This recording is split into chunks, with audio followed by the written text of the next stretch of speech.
Matt, there have been 8 coups in Africa since 2020, 6 of them in former French colonies. Now, the French have remained much more involved in their colonies than, for example, the British have. And there's been this surge of anti-French resentment, mainly amongst young people, many of whom have supported these coups. Now, that's gone on at the same time as 2 other things.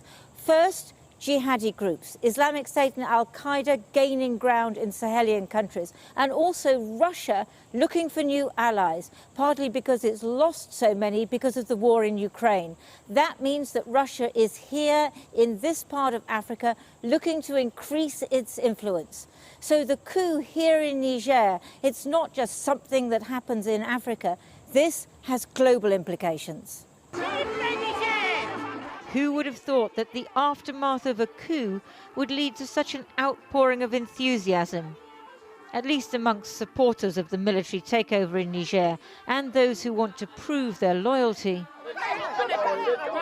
Even fighting over flags to show who's the most patriotic. Not much sympathy here for the ousted civilian president who's under palace arrest and his ministers who've been imprisoned.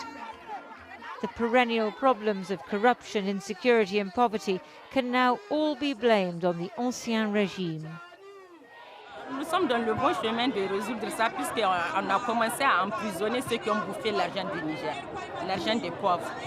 Ils sont déjà en prison. Il y aura justice. Il y aura, Inch'Allah, justice. On ne peut pas manger la justice.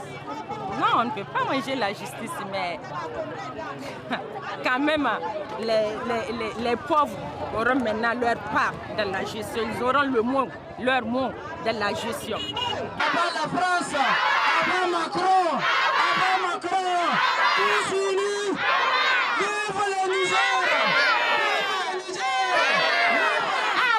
The old colonial power, which sent troops to help the former government combat jihadis, has been forced out. Even a motorbike can have a special Nigerian identity because the coup is presented as a way for the country to regain its sovereignty. These kind of rallies are being held day and night across the capital. The aim isn't just to get people to praise their new leaders, but also to denounce France and neighbouring countries. That way, any economic problems can be blamed not on the coup, but on outsiders and colonialists. The new military governor of Niamey is keen to explain the series of coups that have swept across the Sahel. C'est des actions ponctuelles, c'est pas une épidémie. C'est des actions salvatrices qui viennent à temps pour mettre une fin à quelque chose que le peuple décrit. But the military weren't elected by the people of Niger. Oui, il n'y a pas d'élection. Il y a une légitimité. Mais il y a un coup d'État. Mais c'est légitime.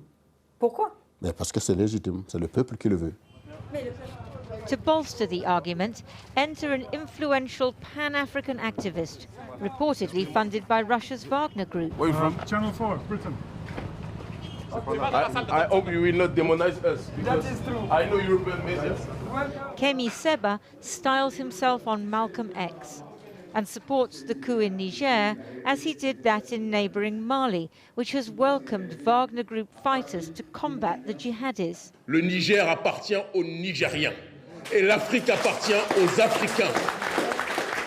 But what can the Russians do? And I said that military, in the world of military, Russia can help us, like Iran can help us, like Cuba can help us, like Turkey can help us. But all these nations need to understand that military cooperation doesn't mean colonization. And if they try to do the same things that French oligarchy had made with us, I swear God is my witness, we will fight them, definitely. The Russians are already taking Too much question in English. Thank you very much. Thank you, take care. Thank you. He and the coup leaders agree with the ousted civilian regime that jihadi groups who shot this video in Niger just before the coup must be crushed.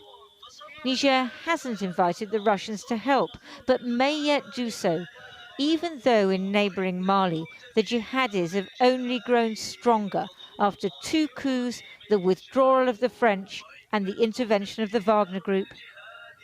Just one man dared to suggest to me, maybe there is no military solution, either on the battlefield or in the presidential palace, and the coup will likely lead to further instability.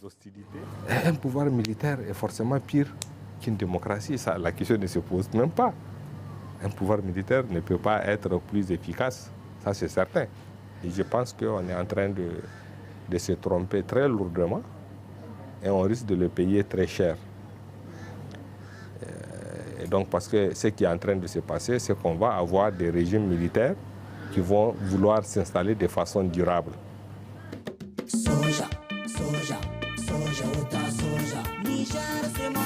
It's all singing and dancing on Nigerian TV at the moment. Praise for General Chiani, the coup leader, who hasn't actually appeared in public since the coup. In theory, you can say what you want, but that may change, as Musa Changani, who's been imprisoned by previous regimes, knows only too well. On connaît nos droits, on ne va pas accepter de se taire. Voilà. Mais on sait que ça peut être dur, voilà, il peut y avoir des conséquences, il faut les assumer, c'est tout. People gather for rallies each night in different neighborhoods. Most have known nothing but insecurity and endemic poverty all their lives. The leaders of the 5th coup since independence from France in 1960 are promising sovereignty and dignity. Who could blame Nigérians for hoping that will propel them to a better future? Les forces de défense et de sécurité du Niger sont républicaines. Elles ne sont jamais intervenues sur la scène politique sans raison valable. Chaque fois qu'elles interviennent, il y a forcément une raison. Elles ne le font pas pour s'accaparer et rester au pouvoir. Elles font pour un temps. Lorsqu'elles remettent de l'ordre, elles se retirent. But for the moment, the soldiers aren't going anywhere, just as they're not standing down in Burkina Faso or Mali. Across French-speaking West Africa, the lines are being redrawn as France is forced out and Russia works out where and when to make its next move.